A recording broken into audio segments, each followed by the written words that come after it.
Katanya sidang Nikita Mirzani kemarin itu kan sidang pemerasan dan TPPU. Kok malah yang dibahas selalu skincare aja gitu ya. Nah, sahabat cendol, itu bukan netizen es cendol yang ngomong. Itu kata si nih. Pengadilan yang akan mengadili pemeras pencemaran nama baik dan TPPU malah diwarnai seperti review produk yang dilakukan oleh timnya Nikita Mirzani. Kok jadi kalian flashback? Kok jadi mundur? Kok jadi batal? Nggak bahas dong isi dari laporannya. Jadi top ini hakimnya. Hakimnya itu tidak lari kemana-mana. Fokusnya pada isi laporan, pada isi dakwaan. Fokus sama isi dakwaan. Nih, isi dakwaan. Nih.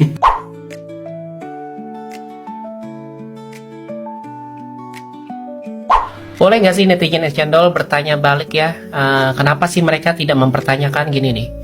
Kalau sudah tahu itu sidang pemerasan dan TPPU, kenapa si korban Dr. Reza Gladys itu malah mengatakan dan menegaskan bahwa dirinya trauma karena dihina soal fisik, soal dempulan, soal warna abu-abu, bukan karena kehilangan uang 4 miliar. Nah lo, bingung kan? Gini loh sahabat cendol, di dalam kasus pidana apapun ya, kita tidak bisa cuma mendengar dari satu sisi. Apalagi kalau cuma mendengar narasi dari media atau potongan-potongan klip. Jadi di dalam dakwaan jaksa itu disusun berdasarkan berita acara pemeriksaan atau BAP yang ditandatangani langsung oleh Reza Gladys sebagai korban. Dan isinya coba baca deh, baca ya.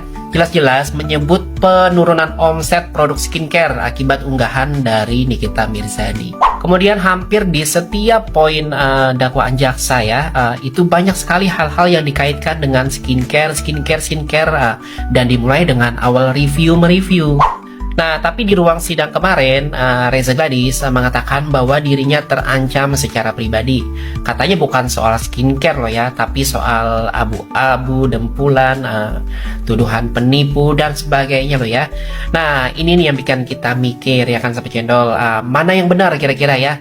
Apa yang dia rasakan sebagai ancaman? Apa instrumennya? Atau apa yang ditulisnya sendiri di BAP yang jadi dasar dakwaan?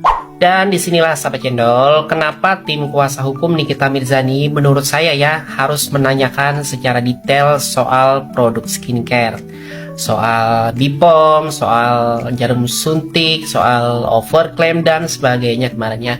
Karena itulah instrumen yang diduga membuat Reza Gladys merasa dirugikan, versi BAP dan versi dakwaan loh ya. Jadi skincare dan body shaming itu bukan dua hal yang terpisah ya, justru mereka saling berkaitan dalam membangun motif, alat, dan akibat dari dugaan pemerasan. Jadi buat yang bingung-bingung nih ya, kok fokusnya malah ke skincare sih, bukan ke pemerasan? Jawaban logisnya gini sahabat cendol, karena skincare itu masuk dalam struktur peristiwa pidana yang dituduhkan.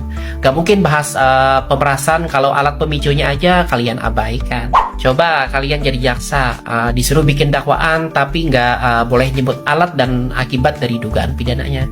Pasti kalian akan mengatakan, loh, gue kan nggak ngerti hukum. Nah, kalau nggak ngerti, kenapa ngomong? Jadi sahabat channel, sebelum kita ikut-ikutan ngomong ya, atau bahkan nyinyir, mari kita belajar dulu dasar logika hukum. Jangan sampai nih ya, jangan sampai kamu kayak produk yang tidak berbipom, kelihatannya glowing tapi isinya overclaim jarum. Follow terus akun netizen es cendol dan bantu share jika kalian merasa video ini bermanfaat.